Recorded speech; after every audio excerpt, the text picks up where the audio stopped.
Hello friends, I'm SV Skula from SV Classes Education Point. Welcome back my YouTube channel once again. And today in narration we are going to talk about operative sentence. This is the useful fact.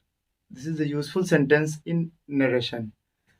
So आज हम जो है इस operative sentence के बारे में थोड़ा सा जानकारी ग्रहण करेंगे और ये जानेंगे कि ऑपरेटिव सेंटेंस जो है उसका नरेशन उसका इनडायरेक्ट स्पीच कैसे चेंज होता है। तो सबसे पहले ऑपरेटिव सेंटेंस को आप जानिए, हिंदी में इच्छा सूचक वाक्य कहते हैं। इच्छा सूचक वाक्य, इसमें जो है प्रायः प्रार्थना, रिक्वेस्ट जिसे कहते हैं, विश जिसको इच्छा कहा जाता है, वो इच्छा आपकी शुभकामना भी हो सकती है, और कर्स जिसे कहते हैं अभिशाप, वो भी हो सकता है। तो इन सारी चीज़ों का वर्णन होता है और इसको इनडायरेक्ट बदलते समय बहुत ही छोटे छोटे 2-3 आसान स्टेप्स हैं जिनको हमें बहुत टू द पॉइंट नोट करना है और उसी पे हमें वर्क करना है और आसानी से हम इनडायरेक्ट स्पीच में बदल लेंगे। तो आप ये जानिए कि सबसे पहले ऑपरेटिव सेंटेंस 2 प्रकार के होते हैं। पहले एक में मे का प्रयोग होगा, दूसरा विदाउट मे। मे का जिस ऑपरेटिव सेंटेंस में मे का प्रयोग होगा उसको चेंज करने के लिए कनेक्टिव वर्ड दैट का प्रयोग किया जाता है, और जिसमें मे का प्रयोग नहीं होता उसको प्रायः कनेक्टिव वर्ड टू से जोड़ दिया जाता है। बस सिंपल सा इतना सा अंतर है बस। तो सबसे पहले हम बात करते हैं कि यदि रिपोर्टेड स्पीच में रिक्वेस्ट या विश के अर्थ में मे का प्रयोग हो तो हम ये जान लेते हैं कि ये वाक्य कैसा है, ऑपरेटिव सेंटेंस है। ये वाक्य ऑपरेटिव सेंटेंस कहलाएगा। ठीक है, तो ऑपरेटिव सेंटेंस में जो सबसे बेसिक 2-3 स्टेप्स हैं उसको हम समझ लेते हैं। पहला क्या है? पहला है विश। दूसरा क्या है? कर्ज।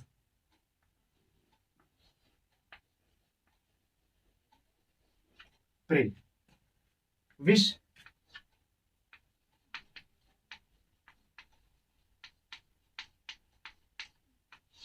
शुभकामना,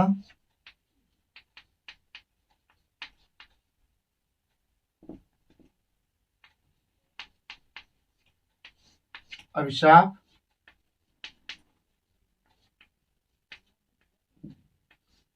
प्रार्थना। ये प्रार्थना, तो ये प्रायः 3 चीजें मिलती हैं। अब हम इनडायरेक्ट में चेंज करते समय इन्हीं 2-3 बातों का विशेष ध्यान रखते हैं। तो सबसे पहले हम बात कर लेते हैं विश की, जहाँ पे शुभकामना। सबसे पहले हम बात कर लेते हैं किसकी? शुभकामना की। यदि इम्परेटिव सेंटेंस से आपको विश, शुभकामना का बोध हो तो सबसे पहले रिपोर्टिंग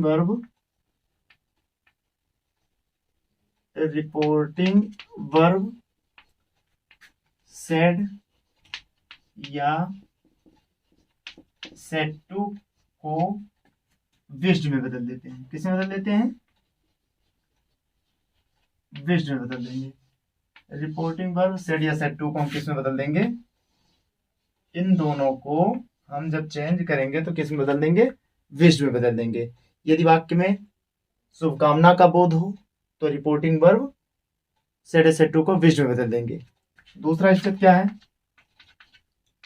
वाक्य में प्रयुक्त इन्वर्टेड कामा जो होगा उसको हटाकर हम कनेक्टिव वर्ड के रूप में किसका प्रयोग करेंगे?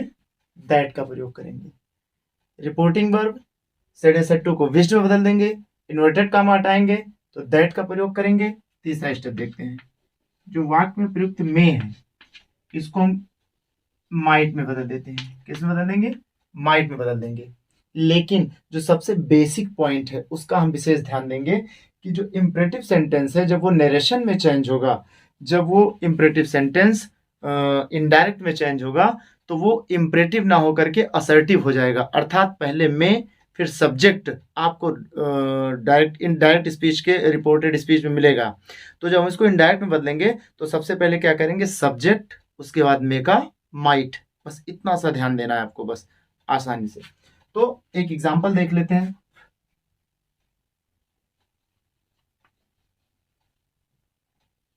He said to me, comma, may you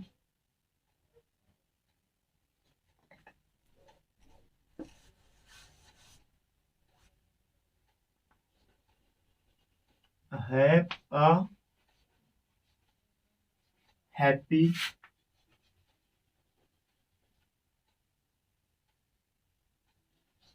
journey, may have a happy journey. सबसे पहले इसको चेंज करते समय ये देखेंगे कि अभिशाप, ओ सॉरी, ये क्या है, शुभकामना है। अब इसको जब चेंज करेंगे तो रिपोर्टिंग वर्ब सेड या सेड टू को इसको किस में बदल देंगे, विश्ड में। किस में बदल देंगे, विश्ड में। He wished, he wished me, he wished me. Inverted काम हटाएंगे दैट।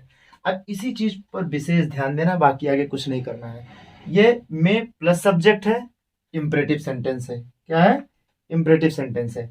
ये जो यू है इसको हम पहले करेंगे, लेकिन ये चेंज होकर के second person, you second person है, मे से बदलेगा तो क्या हो जाएगा, आई।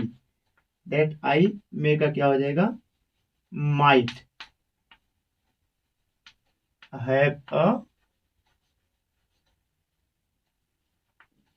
Happy journey. ठीक है, आसान है, बिल्कुल आसान है।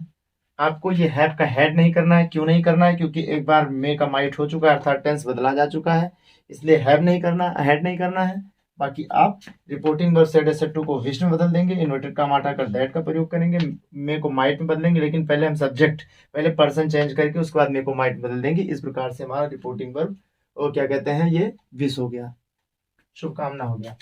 अब दूसरी दूसरी जो सबसे जरूरी बात है, दूसरा स्टेप जो इसका है वो आपका है कर्ज।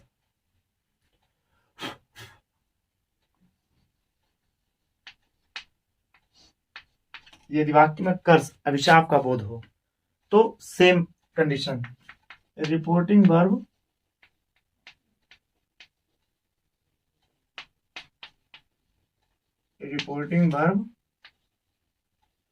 सेड या सेड टू को कर्ज में बदल देंगे, कर्ज में बदल देंगे, वाक्य में प्रयुक्त इन्वर्टेड कामा हटाकर,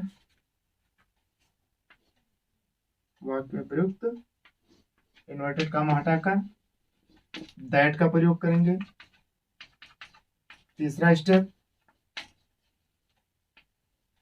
जो शेष परिवर्तन है वो पूर्ववत होगा। क्या होगा, पूर्ववत मतलब पहले जैसे होगा। Reporting verb said as it to को कर्ज में बदल देंगे, इन्वर्टेड कॉमा हटाकर दैट का प्रयोग करेंगे, और शेष जो परिवर्तन है टेंस का और पर्सन का और ये सारी चीजें वो जैसे पूर्ववत परिवर्तित होती रही हैं वैसे परिवर्तित होंगी। अब हम एग्जाम्पल देख लेते हैं। एग्जाम्पल क्या है, he said to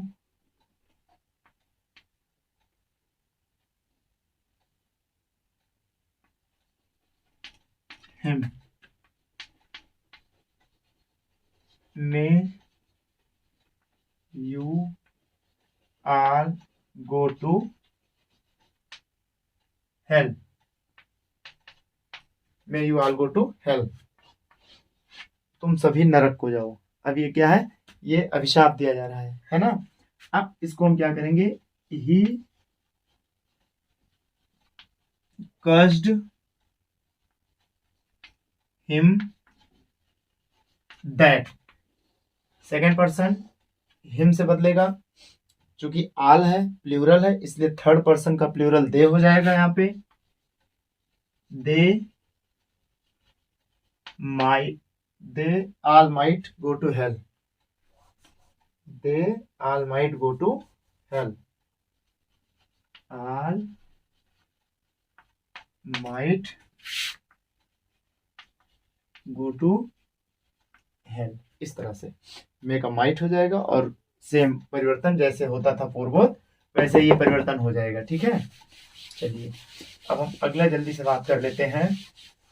optative sentence के अंतर्गत दिस हमने पढ़ लिया, कर्ष हमने पढ़ लिया। अब हम बात करते हैं प्रेट की। नंबर 3 क्या है, प्रे। यदि सेंटेंस में प्रार्थना का बोध हो, है ना, जैसे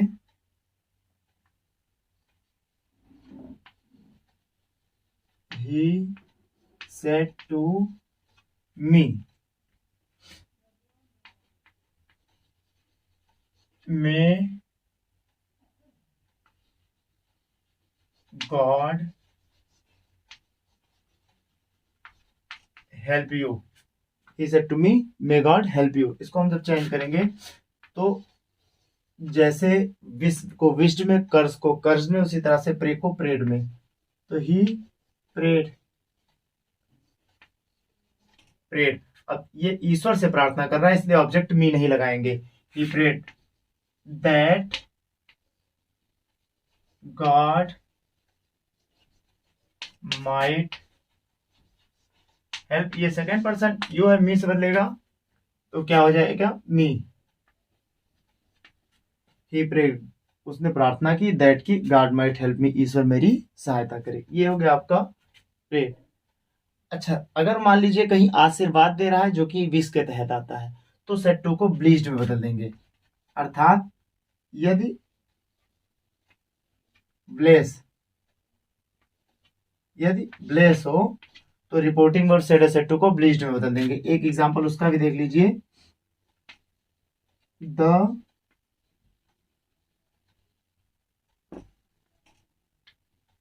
hermit said,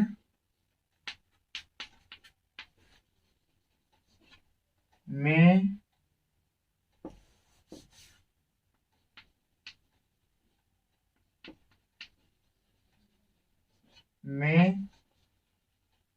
you live long। साधु ने कहा कि आपकी आयु लंबी हुई है, ब्लीस्ड है। तो the hermit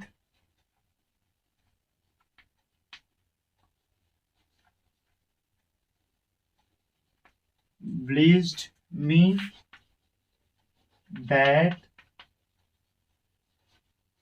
I might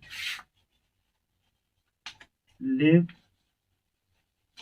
long, that I might live long। ठीक है ना, इस तरह से हम कास्ट में बदलते हैं। अब जो एक्सेप्शन है, थोड़ा सा जो वाक्य में थोड़ा सा स्पेशल चेंजेस है, उस पर थोड़ी सी चर्चा कर लेते हैं। कि ये तो रहा इस तरह से, अगर विश्ड की बात की जाए और उस विश्ड में गुड मॉर्निंग का प्रयोग हो या गुड आफ्टरनून, क्या कहते हैं, गुड नाइट का प्रयोग हो या गुड बाय का प्रयोग हो, तो उसको हम इनडायरेक्ट में कैसे चेंज करते हैं। सबसे पहले देखिए, यदि इम्परेटिव, यदि ऑप्टेटिव सेंटेंस में, यदि ऑप्टेटिव सेंटेंस में गुड बाय, गुड बाय या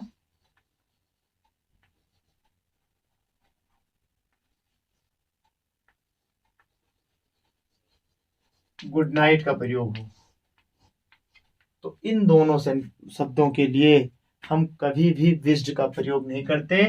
इन दोनों शब्दों के लिए बैड का प्रयोग करते हैं।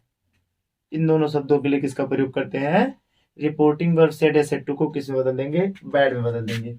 और अगर यदि गुड मॉर्निंग है तो गुड मॉर्निंग के लिए किसका प्रयोग करेंगे, विश्ड का प्रयोग करेंगे। बैड का प्रयोग क्यों करते हैं, क्योंकि ये दोनों विदाई वाले शब्द हैं। ये अलविदा वाले शब्द है, विदाई वाले शब्द हैं, और ये क्या है, ये मुलाकात का शब्द है, इसलिए इसको विश्ड और इसको बैड में बदल देते हैं। एग्जाम्पल एक देख लीजिए। He said to his friend,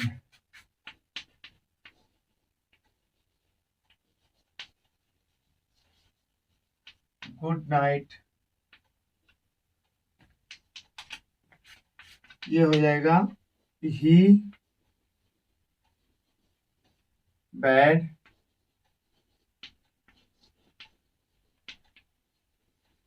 his friend